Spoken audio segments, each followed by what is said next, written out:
Queridos irmãos e irmãs, companheiros de jornada, nessa nossa terceira estação dessa breve caminhada de preparação para o Advento, quero convidá-los a uma reflexão sobre Maria, mãe do Messias. Naqueles dias, Israel vivia uma situação sociopolítica, econômica bastante difícil.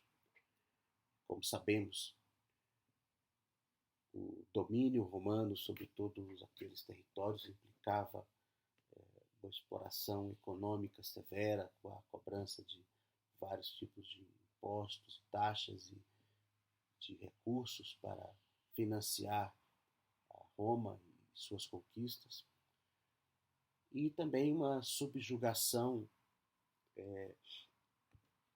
política com a imposição de reis e mesmo religiosa, porque Roma interferia até mesmo na indicação dos sumos sacerdotes, então havia toda uma elite de Israel comprometida com a dominação romana, de um lado, e grande parte da população excluída, desvalida, de outro. Nós encontramos essa situação relatada mesmo durante o ministério de Jesus, quando vemos que multidões de pobres e necessitados o procuravam. E é nessa situação dramática para o povo de Israel, que já não tinha autonomia como nação e agora vinha sendo cada vez mais oprimido economicamente e também espiritualmente, que desencadeia o plano mais dramático, mais radical de Deus de intervenção na história humana. Porque não seria apenas a questão de resgatar Israel como nação e de restaurar o trono de Davi, como era a expectativa de muitos, mas muito mais de resgatar a humanidade perdida, revoltada, rebelada contra o seu Criador e contra si mesmo. Em meio a um ambiente de religiosidade falsa, de misticismo, de idolatria, e agora com a forte e crescente influência da filosofia grega com sua sabedoria humanista. Nós temos reflexos disso ao longo do início da história da Igreja e até hoje, nos nossos dias. Nesse contexto que Lucas, com a sua precisão histórica, faz a sua narrativa sobre o que aconteceu com aquela jovenzinha judia chamada Maria. Nós vimos na etapa anterior o anúncio do nascimento de João Batista, a Zacarias e Isabel e toda a história do precursor do Messias. E Lucas, com a sua preocupação de precisão histórica, aqui no capítulo 1, no verso 26, ele diz assim: no 6º mês foi o anjo Gabriel enviado da parte de Deus para uma cidade da Galileia chamada Nazaré, a uma virgem desposada com certo homem da casa de Davi, cujo nome era José. A virgem chamava-se Maria. 6º mês, porque ele está fazendo exatamente uma ligação com a história de Zacarias e Isabel. Era o 6º mês de concepção de João Batista por Isabel. E o anjo, então, visita essa jovenzinha chamada Maria, que deveria ter, pelo que imaginam os historiadores, com base no que se sabe daquela época, algo em torno de 15 anos de idade, provavelmente menos. E ela estava, segundo o costume da época, já desposada com José. Isso significava basicamente que ela já estava casada com ele, apenas não coabitavam ainda, não tinham se unido para morar juntos, mas aquele compromisso já estava firmado e inclusive só poderia ser dissolvido por meio de um divórcio. Esse nível de compromisso que Maria e José tinham. E ela morava em Nazaré, que era uma pequena cidade na região montanhosa da Galileia, longe das principais rotas comerciais daquela época. Né? E José, seu noivo, vamos dizer assim, o evangelista faz questão de destacar, era da casa de Davi. E o anjo se aproxima então daquela menina e a surpreende com essas palavras, dizendo: Alegra-te, muito favorecida, o Senhor é contigo. Que causou uma perturbação no coração de Maria. Imagino que, como toda jovenzinha, ela provavelmente tinha seus sonhos, suas preocupações sobre o seu próprio futuro, estava se aproximando de um casamento, de formar uma família e vivendo aquelas circunstâncias difíceis do seu povo. Por outro lado, como alguém que fiel a Deus, como alguém que tinha uma fé genuína e buscava ao Senhor e tinha no coração acesa a chama da esperança, da manifestação do Messias.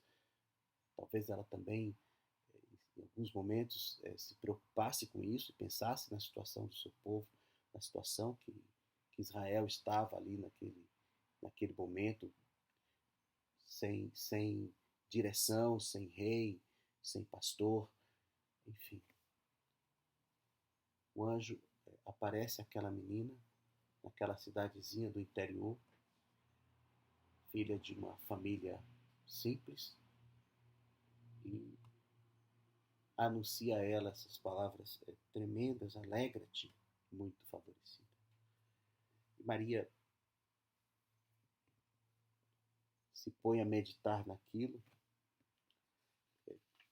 dão numa reação de incredulidade, talvez, como a de Zacarias, mas tentando compreender o que poderia significar aquelas palavras. E o anjo fala novamente com ela e diz assim: eis que conceberás e darás à luz um filho, a quem chamarás pelo nome de Jesus.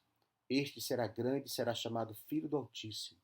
Deus, o Senhor, lhe dará o trono de Davi, seu pai, e ele reinará para sempre sobre a casa de Jacó. Seu reinado não terá fim. O anjo se refere assim, claramente à profecia sobre o Messias, a profecia de Isaías, por exemplo, sobre o rei que se levantaria na casa de Davi para um reinado sem fim. Um rei cujos títulos ultrapassariam aqueles que se poderia dar a um simples homem, seria filho do Altíssimo, e concebido por ela. E Maria responde ao anjo, ainda perplexa, né?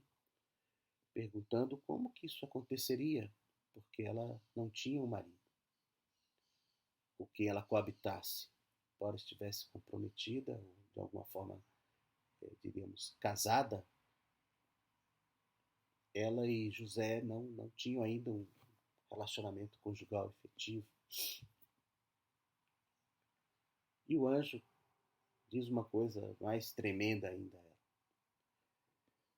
Ele diz: descerá sobre ti o Espírito Santo, o poder do Altíssimo te envolverá com sua sombra. Por isso, também o ente santo que há de nascer será chamado Filho de Deus. Isabel, tua parenta, igualmente, concebeu um filho na sua velhice, sendo este já o 6º mês, para aquela que diziam ser estéril, porque para Deus não haverá impossíveis em todas as suas promessas.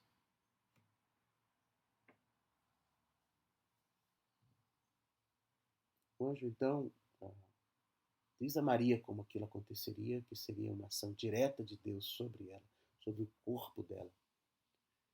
O Espírito Santo viria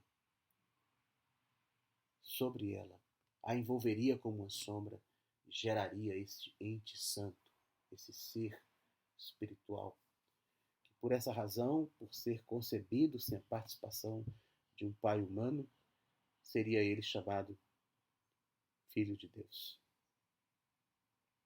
E como um sinal, o anjo revela a Maria a gravidez de Isabel.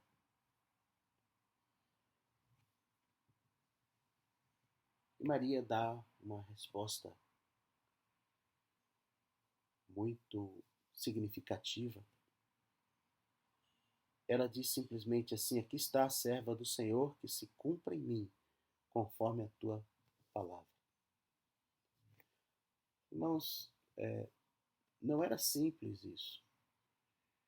Maria, se visse grávida antes de estar coabitando com José, ela seria acusada de adultério, na verdade, porque legalmente ela já estava casada. A punição para o adultério, segundo a lei judaica, era a morte por apedrejamento. Ela traria escândalo sobre ela, sobre a família dela, sobre o noivo dela, se expondo a um repúdio, a um divórcio vergonhoso. Muita coisa na cabeça de uma menina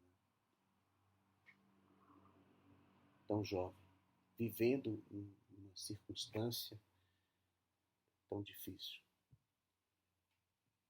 Mas Maria dá uma resposta que vale para todos nós, em alguma medida, né? Ela diz que se cumpra em mim, conforme a tua palavra. Às vezes, amados, o plano de Deus, ele precisa começar em nós mesmos. Ele precisa acontecer primeiro em nós, sobre nós. As palavras de Maria significam a necessidade de uma consagração plena de corpo, alma, espírito, de vida, com aquilo que Deus quer fazer. Porque é assim que Deus se manifesta e age na história humana.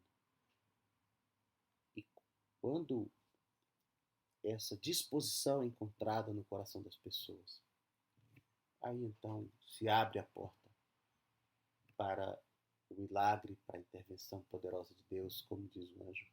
Para Deus não haverá impossíveis em todas as suas promessas. Mas, meus caros, vamos considerar aqui exato contexto essas palavras do anjo. Em todas as suas promessas, aquilo que Deus quer fazer, Deus é poderoso para fazer. Mas muitas vezes isso vai requerer de cada um de nós uma consagração que vai implicar uma transformação, um comprometimento pessoal em primeiro lugar.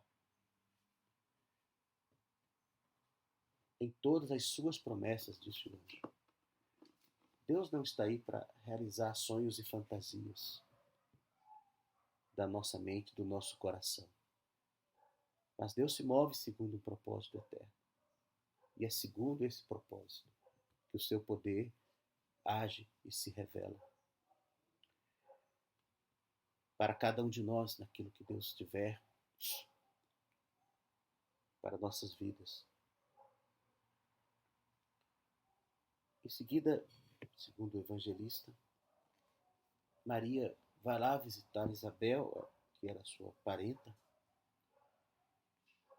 para ver aquilo que o anjo lhe havia anunciado. Os irmãos lembram que Isabel escondeu a sua gravidez ao início.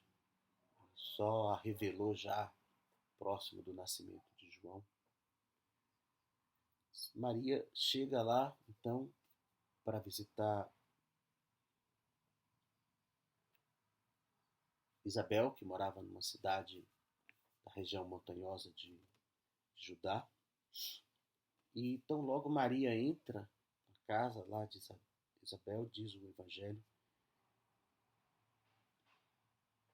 ouvindo Isabel a saudação de Maria, a criança lhe estremeceu no ventre. Isabel ficou possuída do Espírito Santo e exclamou em alta voz: Bendita és tu entre as mulheres, e bendito o fruto do teu ventre.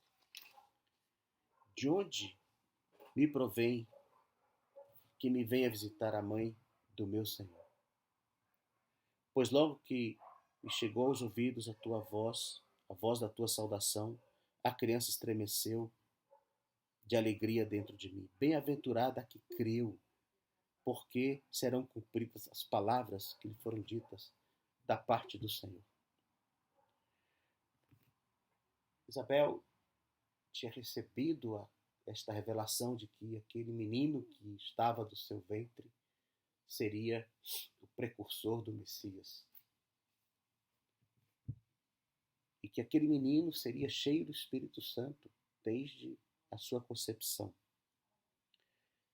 E assim que quando Maria entra na casa de Isabel e apenas a saúda, Isabel é cheia do Espírito Santo e recebe toda essa revelação de que Maria seria mãe do Salvador, do restaurador do trono de Davi, do Messias. Porque o menino que estava ali no seu ventre, João Batista, estremeceu de alegria ao ouvir a voz da mãe de Jesus. Isabel dá essa palavra de reforço, de conforto a Maria. Bem-aventurada a que creu, porque serão cumpridas as palavras que lhe foram ditas da parte do Senhor. E aí, amados, nós temos o registro de um dos mais belos cânticos das Escrituras. Maria, então, exclama essa adoração, dizendo assim: minha alma engrandece ao Senhor e meu espírito se alegrou em Deus, meu Salvador. Porque contemplou na humildade da sua serva, pois desde agora todas as gerações me considerarão bem-aventurada. Porque o poderoso me fez grandes coisas, santo é o seu nome. A sua misericórdia vai de geração em geração sobre os que o temem. Agiu com seu braço valorosamente, dispersou os que no coração alimentavam pensamentos soberbos. Derribou do seu trono os poderosos e exaltou os humildes. Encheu de bens os famintos e despediu vazios os ricos. Amparou a Israel, seu servo, a fim de lembrar-se da sua misericórdia a favor de Abraão e de sua descendência para sempre, como prometera aos nossos pais. Que palavras tremendas, amados. Primeiramente, uma expressão pessoal de profunda alegria e gratidão a Deus. Maria tinha muita consciência da sua condição humilde, o que tornava ainda mais relevante e evidente a grandeza da misericórdia de Deus.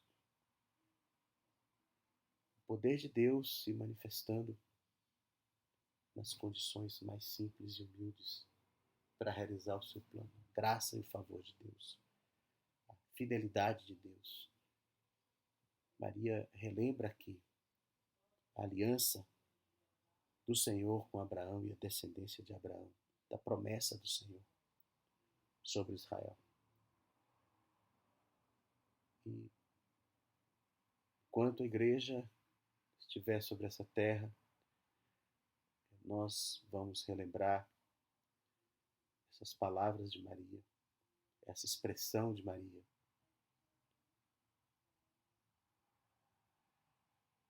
E sabermos que é assim que Deus age, abatendo o orgulho dos soberbos, exaltando os humildes. E talvez aprendemos com Maria a adorar, a expressar a nossa adoração a Deus, a deixarmos que a graça do Senhor seja manifestada na nossa vida. Veja que esse cântico, Maria o proclamou profeticamente ainda. Ela, ali pelo Espírito Santo, ela teve uma revelação da vitória do Messias e da exaltação dele. Talvez ela não pudesse imaginar, não teria como ela supor qual o caminho que levaria a isso, toda a dificuldade, toda a dor que estaria envolvida nesse processo aí de realização dessa promessa de Deus, mas lá estava a sua fé. E, amados, nós vamos perceber nesse relato de Lucas que em vários momentos ele usa uma expressão assim: Maria guardava essas coisas no seu coração. O que nos dá uma pista de que muito, muito provavelmente Lucas conversou longamente com Maria. Maria relatou a ele vários desses episódios que envolveram o nascimento de Jesus.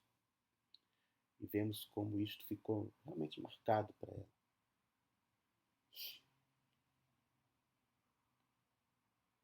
Depois é interessante nós fazermos um pequeno comentário nesse momento, saindo do Evangelho de Lucas, indo para Mateus, sobre a figura de José.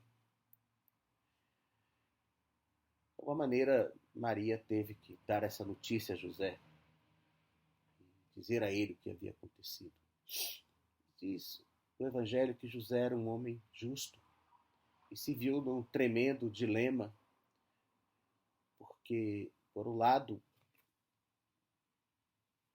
não queria prejudicar Maria, certamente conhecia o caráter de Maria, a fé de Maria.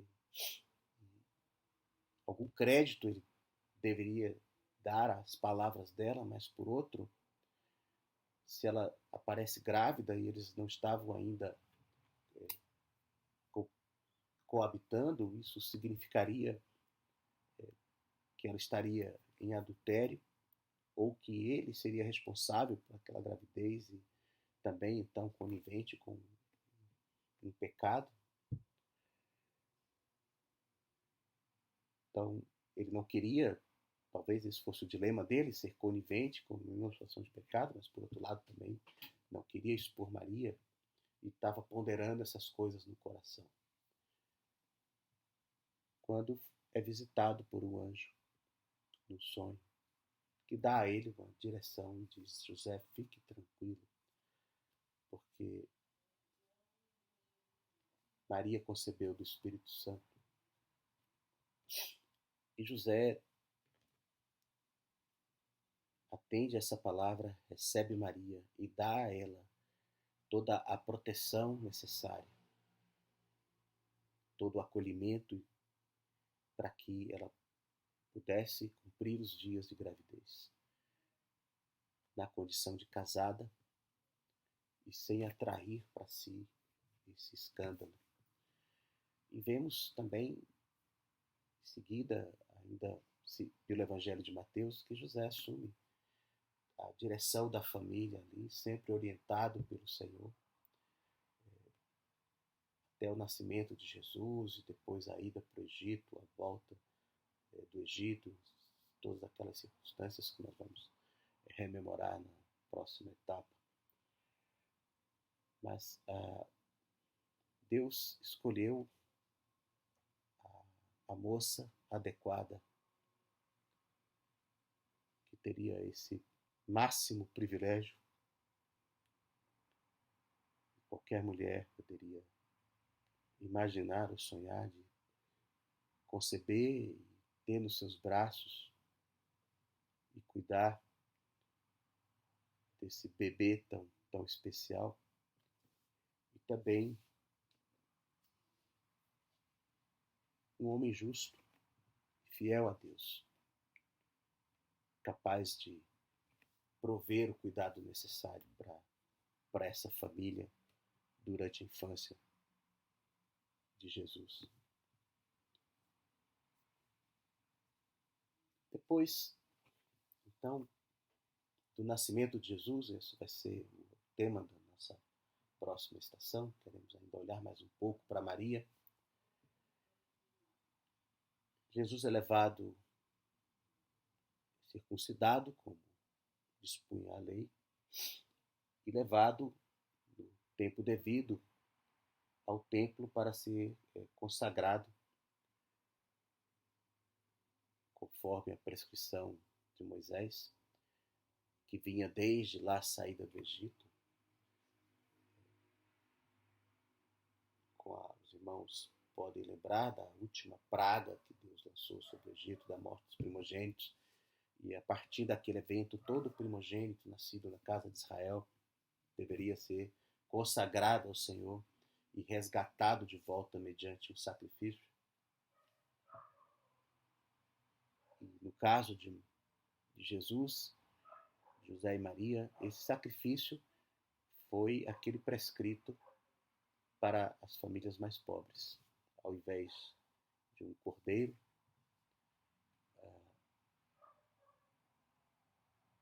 um par de passarinhos. E nessa ocasião em que Jesus é consagrado, um outro acontecimento marcou Maria e ela guardou esse registro no seu coração. E foi que quando lá estavam, no templo, se manifesta um homem chamado Simeão, e a palavra diz que ele era justo, piedoso, esperava a consolação de Israel. O Espírito Santo estava sobre ele. E este homem tinha tido uma promessa preciosa da parte do Senhor, de que ele não morreria sem ver o Messias.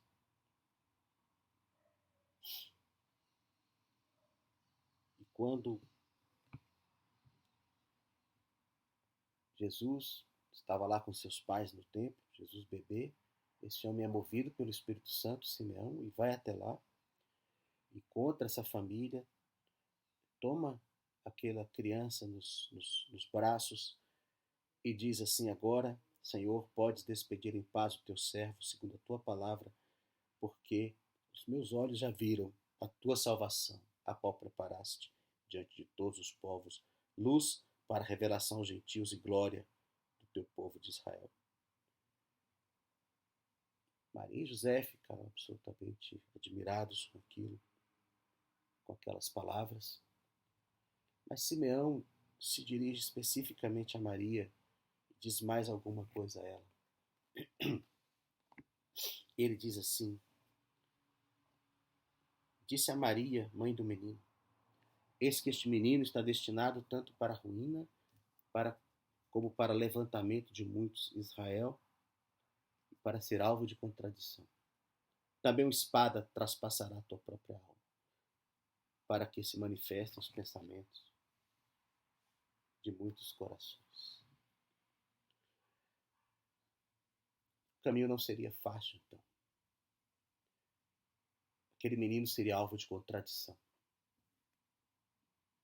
Haveria aqueles que seriam levantados, salvos por ele, haveria aqueles que se escandalizariam nele. Os pensamentos dos corações seriam revelados. E Simeão diz a Maria: uma espada traspassará a tua própria alma. Amados, Maria teve este privilégio máximo de ser a mãe de Jesus. Mas também Maria sofreu uma dor máxima, humanamente falando, de ver o seu filho, cuidado por ela desde bebê, filho que ela tinha sobre ele todos esses testemunhos da parte de Deus, filho que ela viu desenvolver um ministério tremendo e poderoso, porque os evangelhos também isso registram. Maria e seus outros filhos acompanharam o ministério de Jesus. Ela veria esse filho ser alvo de injúrias, de perseguições, e afinal ser brutalmente martirizado e morto na cruz, condenado como se fosse um malfeitor. intensidade de emoções.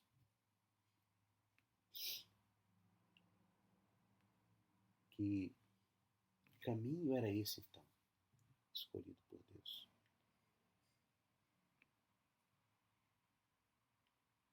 Amados, Maria estava lá quando Jesus foi crucificado. Nós temos esse testemunho no relato de João, inclusive com algo muito especial ali registrado. Jesus já na cruz, prestes a morrer, vendo ali sua mãe passando todo aquele padecimento, Jesus diz a João, apontando para Maria, diz: Filho, eis aí tua mãe. E a Maria, mãe, eis aí o teu filho. E Jesus confia o cuidado de sua mãe a esse seu discípulo dileto especial, que era João. E, segundo a tradição da igreja, de fato, há indícios de que Maria esteve sob os cuidados de João até o seu falecimento, que os dois permaneceram juntos assim, como mãe e filho, as palavras de Jesus, até que ela fosse levada. E nós encontramos Maria também, junto com a igreja, que viu Cristo ressuscitado. Não dá para imaginar a alegria, a admiração, a adoração, como terá reagido o coração de Maria vendo Jesus ressuscitado. E ali, juntamente com os irmãos e discípulos, participar daquele início da vida da igreja, do Pentecostes, todos aqueles acontecimentos que agora sim revelados mais plenamente. De que o plano não era restaurar o trono de Davi no sentido político e econômico, era muito mais tremendo e glorioso do que isso. O plano era vencer a morte. O plano era resgatar toda a humanidade. Não apenas Israel, mas todos os povos, línguas e nações. Todas as pessoas criadas para serem imagem e semelhança de Deus, para serem filhos de Deus, e que estavam perdidas nas trevas e nas sombras. Essas pessoas poderiam agora ser alcançadas e tornadas elas também filhos e filhas de Deus. Este era o plano.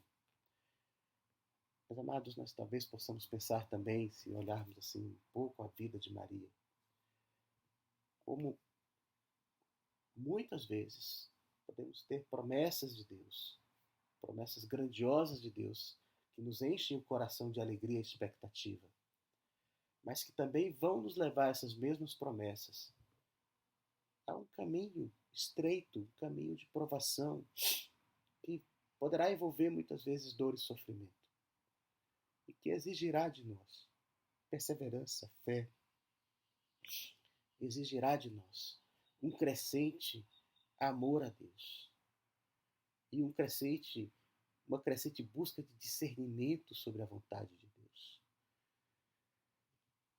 Foi o que aconteceu com os discípulos, que em alguns momentos acharam que o plano era mesmo derrubar os Herodes e Pilates e o próprio César, e depois foram percebendo que não era, digamos assim, simplesmente isto. Ainda que isto fosse algo tremendo e muito difícil até de conceber, o plano era, na verdade, muito maior.